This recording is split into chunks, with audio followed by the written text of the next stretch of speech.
everybody. Welcome to the Knit One Breathe Two podcast, and I'm your host, Alyssa. I'm coming to you from London, Ontario, Canada, and you can find me on Ravelry as well as Instagram using Planetologist. It has been a while. Well, I guess it's been about a month since my last podcast, so I hope you are all doing very well.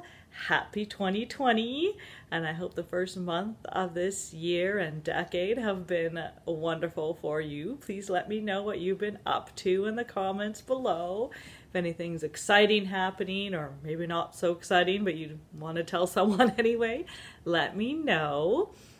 Things are going okay here. This time of year is always stressful / not stressful for me because it's exam times in the high school system in Ontario, which means the students are taking exams and I'm waiting for them to write them and then I mark them. And the way it works here in Ontario, I would love to know how it works everywhere else, or at least I shouldn't say in Ontario because I don't know if it works like this in other cities. The way we do our exam days is a high school day is 4 periods. So they usually have 2 periods, then they have a lunch, then they have another 2 periods. And for exam days, they write their first period exam first, one day, and then the next day they write their period 2 exam. Next day they write their period 3 exam, and so on.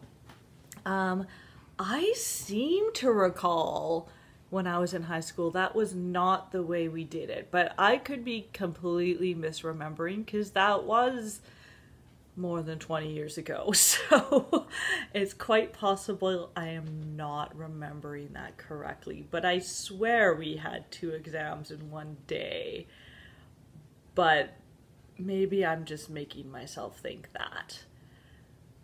So yeah, it's a bit of it's good and bad for the students. It's good because I kind of get that afternoon after each exam to study for the next one. But it's also kind of 4 exams days in a row. So it's, it's stressful for them. And then the last 2 days, so today is Thursday, January 30th. Yes, and tomorrow's the Friday, and they don't have to come to school today or tomorrow. The teachers, we do have to be there. We need to get everything marked and then all of our marks in so that they can give out report cards for the end of semester marks. And then, of course, we have to start preparing for next semester, which starts on Monday. But the kids do not have to be here those 2 days. So they get a 4-day weekend, which is nice for them to kind of de-stress after exams and kind of gear up for the next semester. Last year was really weird because we had several exam days get canceled because of freezing rain and snow. So the exams got pushed. So for example, if there was a snow day on the day 2 exam, then it would get pushed to day 3, then the day 3 to day 4.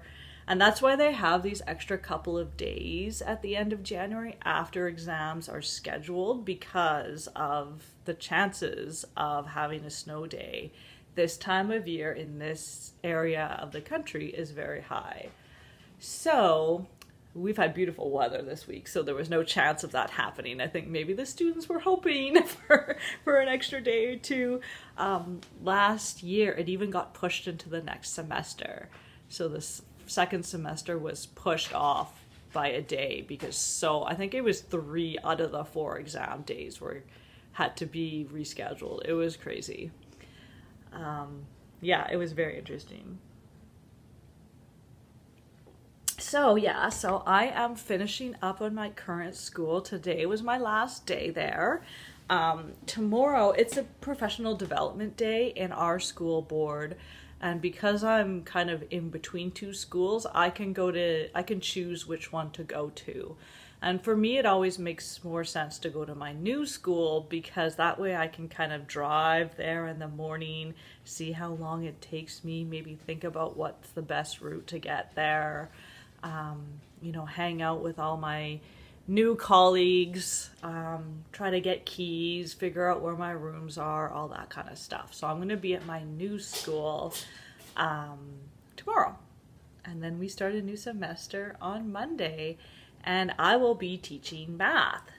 So this semester, the one we're just finishing, I taught science. I taught a grade 9 science and then a physics class, a senior physics class. And that's really the first semester I've taught science since I started teaching. That's not true. Well, it is general science. I have taught the physics courses before, but I've never taught general science before. So next semester, I'll be kind of going back home to teaching math because that's mostly what I've been teaching since I've become a teacher. So I have a grade 10 class and a grade 11 class. And it's first thing in the morning and the last class of the day. So I've got a big chunk of time in between my classes that I can get my work done, or if it's available, I can supply for other teachers who are away that day, and I can cover their classes. We'll see if that happens a lot or not. Yeah, don't you love it? I know I've shown this mug before, but like every time I use it, it's just so cute. This is my firstborn, Evan. And I think the oldest picture in here was him at like 6 months old. This is crazy how much he's grown since then.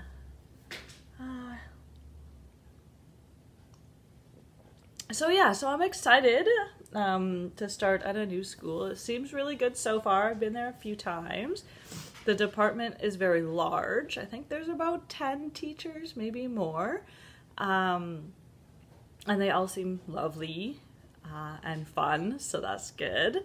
Of course, it's always sad to leave a school when you've been there for 5 months and you've kind of made friends and, you know, you're used to the way everything works, but that's part of the life as an LTO. So I move on to my next school and do the whole process all over again. It is about a bit further away. Well, every other school is further away than the one I was just at because that one I could actually walk to within 5 minutes. So it is a drive to my new school. It takes about 15 to 20 minutes, I think, depending on what time of day I'm driving. So that's not too bad at all. I know lots of people have terribly long commutes, so I'm not going to complain about 15 to 20 minutes. What else about it? It's a very big school. It's much bigger than any school I've taught. Yeah, it's the biggest school that I will have taught at. One of my first jobs was at a very big school, but I don't think it was quite as big as this one. So that will be interesting to see how a big school runs and the differences compared to smaller schools that I've been working at. I'm already involved in the Reach for the Top team at the new school, so that's exciting. That's also very cool because I get to see the Reach for the Top team that I worked with at the school I was at this semester, so I'll get to see them at tournaments and stuff, so that's kind of fun. Anything else? I don't think so. I'm sure you'll hear stories throughout the next few months about how it's going. Let's see, so what else is going on this month? Yeah, nothing's really happened, which is actually good. Yeah, we haven't had any terrible things happen.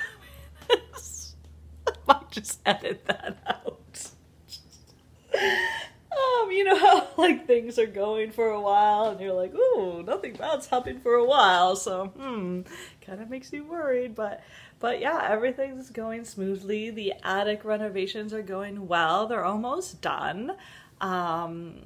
It's all framed and drywalled and now it's painted. My husband did the flooring. He installed the TV, so now the kids can watch the TV up there, which is exciting. I think really all that's left in terms of building, like construction, are the things like trim around the windows and the baseboards and stuff. And I think that's it, as far as I know. And so now we're starting to think about furniture and accessories and stuff like that. So we've decided to order. Which is hard trying to figure out the furniture for this room because the staircase going up to the attic is very narrow, and so we can't fit a full-size couch up there, or like big lazy boy chairs or something up there, because we can't get it up there. The room's certainly large enough, but we can't get it up. So we really had to figure out how can we get comfortable furniture that comes in pieces, that actually looks good and is decent quality as well. So of course we immediately thought IKEA, and we had picked out a couch and these chairs and everything. And then because we live in London, Ontario, we don't have a store in the city, but we do have a depot where you usually are able to order stuff and then it gets delivered there, then you can pick it up. Or you can even just order online at IKEA and it will just be delivered to your door. But the couch we wanted, we couldn't get delivered. So then we tried another couch and it wasn't available. And then another couch, and like on and on and on. Like we went for, 2 or 3 weeks about these IKEA couches and pieces of furniture. And then we got in the news that the depot's going to close down in a month or something. So we had to start again from scratch, and we were looking at a few other stores in the city. We had some that we found some online that we liked, but then my husband went to look at it and it did not look good and it was not very comfortable. So it has not been easy to find furniture to go up there. Now we found a futon, they can be a couch and then a futon, like a bed, on Amazon, and my husband's very happy with it because it's solid oak and it's very nicely made. So that's going to be our first piece, and then from there we're going to figure out what else we need, because one mistake we made when we first moved into our first home is we bought a bunch of furniture, had it all delivered, and then we realized that it wasn't gonna fit properly, you know what I mean? Like we bought furniture that was way too big for the spaces, or didn't really fit into, because sometimes you have doors and stuff in certain locations and it didn't really fit. And so to avoid making that mistake again, we're gonna buy, the futon first. Then we're gonna figure out, okay, how many chairs would we like around this area? We're gonna get the we're going to get the seating done first. Then we're going to see, after we're up there for a while, we're going to be like, okay, where would be good to have little tables? Where would be good to have lamps? Where should we have the area rugs? That kind of thing. So we're going to do it piece by piece over time, and think about it more than just kind of buying everything at once. Anyway, I've been blathering on for almost 15 minutes now, so let's get to some nitty goodness and stuff. So the first thing, before I forget, is I want to do a draw for that Whip That Whip knit along that I hosted at the very end, well, not the very end, like the last several months of 2019. And there were 23 whips that were completed. Good job, everybody. That's awesome. So I am going to do a random number drawing here. So I've set it up on my computer to generate, I don't know if you can see it. Oh, you're probably not going to be able to see it. Oh, there we go. So it says generate a number between 2 and 24, because the first post is mine. So if I and it said 9, so I'm going to regenerate a new one. And so the new one is 11. So the new number is 11. So now I'm going to go here to figure out who is the 11th post. So, oh my gosh, how am I going to figure it? Oh, I'll just go to where it says 11. That's what we're going to do. You might be able to do this faster than me. 11 is Verena and her neon watermelon socks. Awesome. Here, I'll show you the picture of it. There are her amazing neon watermelon socks. So congratulations, Verena. You have won the draw, and I think what I'll do is you can have any pattern you'd like off of Ravelry that's $10 or less. So $10 USD, that's fine, I don't care. So enjoy, please pick something that you would like and let me know. I'll also email you through Ravelry to let you know that you won, and you can decide what pattern you'd like, or patterns. If you want a couple that add up to less than $10, we could do that too. So take a look in your favorites and your bookmarks on Ravelry and let me know what you would like. Thank you to everyone who submitted your whips to that. It's always nice getting whips done, right? So congratulations to getting all of those done and off your needles. And I'm sure that you have lots more on the go now that those are done. So speaking of whips and getting stuff done, I did get my So Faded sweater done. So that's what I'm wearing right now. To give you an idea of the color, you can see my arm. There we go. You can see all 4 colors. So there's like this white with speckles, blue with speckles, and there's, oh my god, it's like a tealy blue with speckles, and then it goes into this greeny with speckles. That kind of on the arm, it did start pooling a bit, but not so much that I don't love it. You know how sometimes you can get really weird pooling, and there's no pooling, let's see if I can, on the sweater, like on the body, so there's no weird pooling. So I quite like the way that it turned out. When I cast it off, I was kind of concerned about the shape of it. It didn't look really all that nice, and even when I blocked it, I'm like, ooh, this looks really big. And especially up here, I was quite concerned, but when I put it on, it fits actually a lot nicer than I thought it was going to. It is a bit baggy up here, but not, I don't think, any, like, it's not.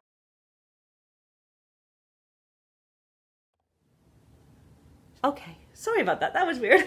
I was going to say that I don't love the garter on the shoulder, and I'm concerned that it's going to stretch out over time a lot because garter's a lot more stretchy, but it seems to be holding up, and it's kind of a nice,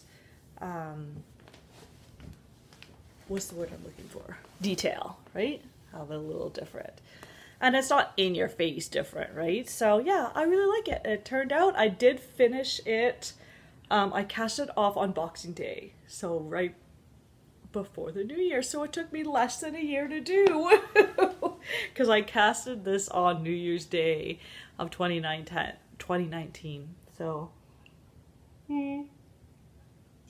I do have 2 more FOs, but they're not here right now because my kids have them. I did make both of them hats, so I'll put a picture of both of them right here. The green variegated one, that's for my younger son, Carter. And I'll put the pattern name at the bottom with them as well. I don't quite remember, but they were both fairly basic hats. And the red and black one is for my older son, and his name is Evan.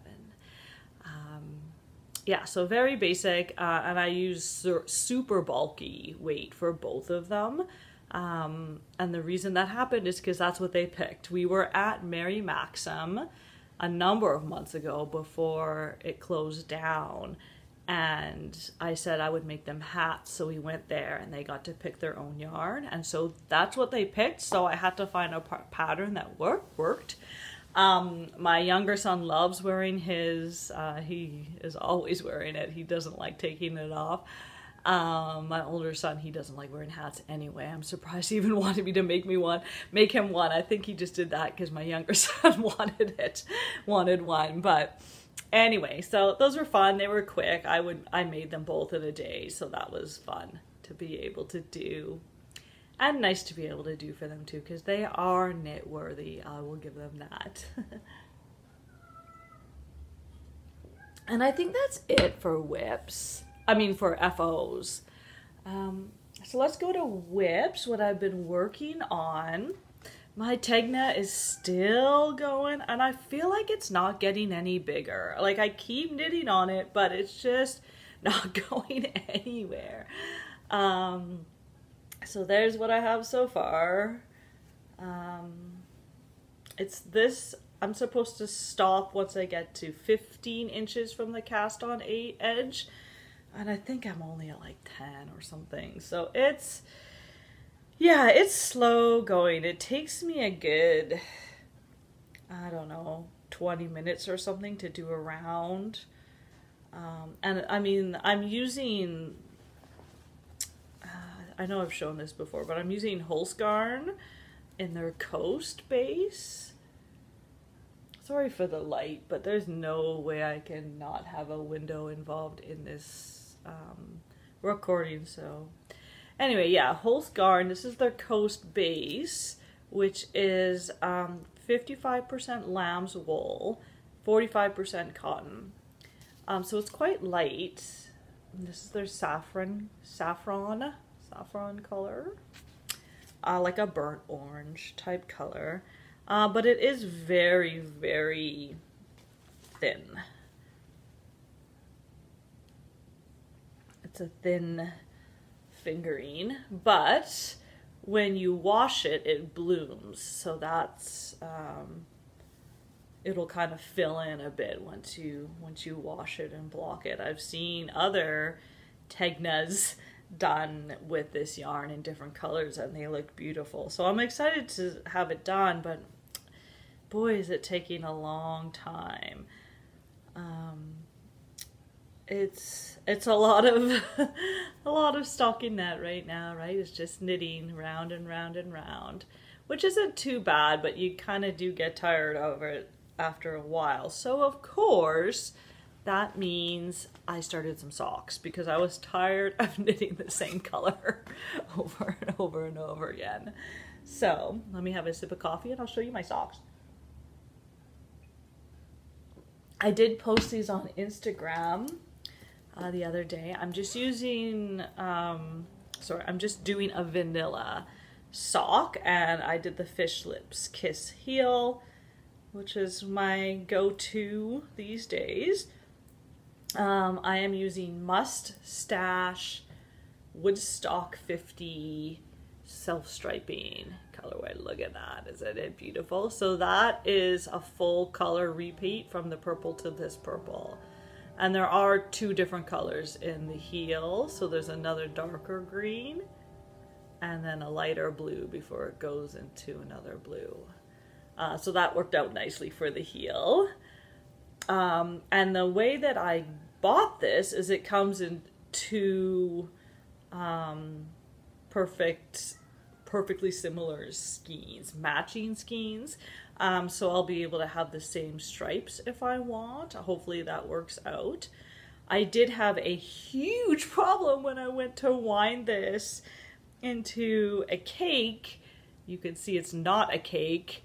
My winder, no, not my winder, it was my Swift that was the problem, which I got from Amazon. It's really cheaply built and I've had issues with. But what had happened, because I don't know if you've seen these ones, but it's the rubber kind of, and then there's metal things at each point, and the yarn just got somehow snagged by a couple of these metal pieces, and then it got all twisted. I mean, it took me 2 hours to get it even off of the Swift. And then I ended up I just wound it up by hand. And as a result, I have bought a new ball winder as well as a new Swift from Knit Picks. So fingers crossed those go well, because I have not had good luck with the ones I bought from Amazon. They certainly did the job, but not very well. And I've had a few accidents with it where I've had to get rid of some yarn. Certainly not full skeins of it were gone, but parts of skeins I've had to get rid of, and thankfully I didn't need the whole skein. But considering how much yarn can cost, I really decided it might be worth the, you know, $50 to $70 to get a new higher quality winding station. So I did got it off of Knit Picks, and they were having a sale on the winding stations. So I got a winder, a Swift, and a yarn bowl all in the birch color that they have. So I'm looking forward to using that, but I want to finish this sock first. So I'm almost done. So I've done the leg, have the heel in, and I'm just working on the foot now. Aren't they cute? I love this colorway. Beautiful. Woodstock 50. I don't believe she has it available anymore, but you can always check her site. Must stash. Do I have a label? Nope, that's something completely different. I think it's upstairs with the other half skein of it. So yeah, that's going well. Once I get to the toe, I do the rounded toe from the Rose City Roller pattern. In that pattern, the designer includes two toes. So there's a square toe and then there's a rounded toe. And I've been using that rounded toe and I like it quite a bit. So yeah, that's basically the knitting I've been working on, because I've been mostly working on cross stitch. So I'll show you. Oh no, what is that on my... Oh, okay, good. It's just a piece of fluff. I thought it was a piece of chocolate or something on my cross stitch. I have been working on my Northern Expressions Needle Arts Shades of Orange still. I'm still working on it.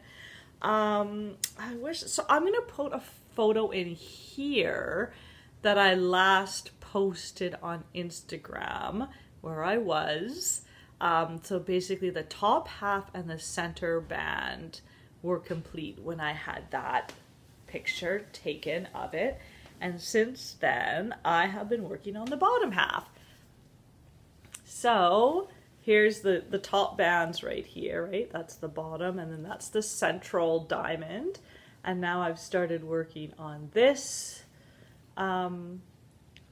square motif. There are 4 of these, 1 in each corner. I believe in the picture that I posted, it was about down to here, and I finished this off, and then I did the border here. I've now done all the light orange or bright orange. I'm not sure how to describe that. And now I'm going to come in and fill in the rest of these areas with similar shapes in here. And then once I have that, I'm going to start working on the bands that on here... Ooh, I can't remember if they go like that or if they go like that. I think they'll go like... I don't know, actually. What is it on the top? I can't see it. You can see all my stitching is all rolled up here. But basically I have 2 more quadrants to do, but I'm, you know, a good part of the way into this quadrant, because this is the bottom of the pattern. So I'll go across here. There's some bands that will be here, and then there'll be a central band that goes down to the bottom here, and then there'll be another section. So my goal is to get this done by the end of summer. That's my hope.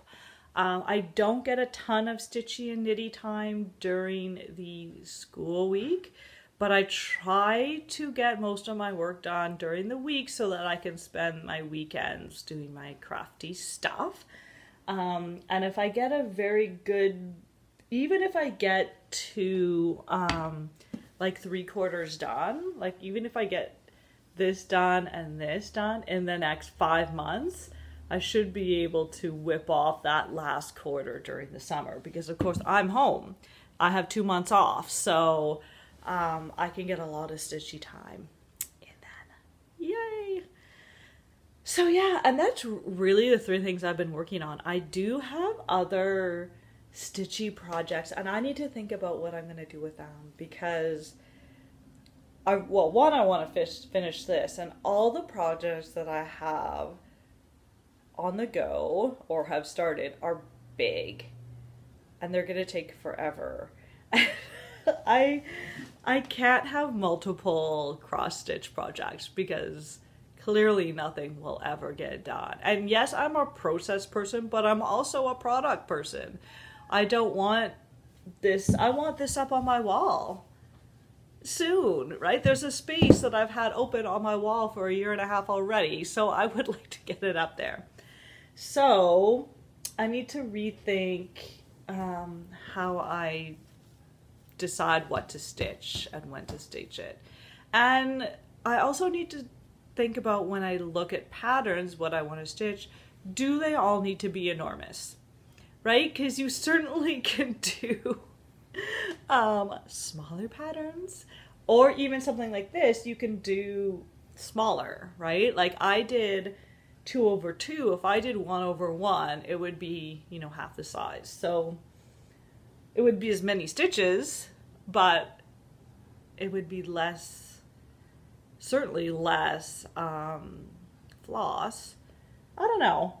I haven't been stitching long enough to really figure out what it is I want to do with it. You know what I mean? Like I love it, but I just haven't hit that sweet spot of like, yeah, I really like this part and I really want to do these. But anyway. And that's it. That's what I've been working on. So hopefully I can finish off those socks. Ooh, that went flying. My needle from my cross stitch is all the way over there. I want to finish those socks soon. That Tegna, if I could finish that by summer, that would be wonderful, but who knows. The problem is I just find it too boring. I know, like, maybe I should just say, okay, you have to do X number of rows or rounds or whatever per week, but I don't know. But then you're forcing yourself to do something, right? And it's a hobby, it's supposed to be fun. But I know I'll love it when it's done, so it'll get done eventually, and when it gets done, I'll wear it. So that's all the knitting and cross-stitch stuff I've had for this month. Please share in the comments what you've been working on. If you have anything exciting coming up crafty-wise, maybe you went to Vogue Knitting Live in New York, or maybe you're going to a cool retreat next month. Let me know, because I would love to hear what you're doing. I hope in the next few weeks, before I talk to you again, that you get lots of knitting and crafty time in. But don't forget to breathe too. See you next time. Bye-bye.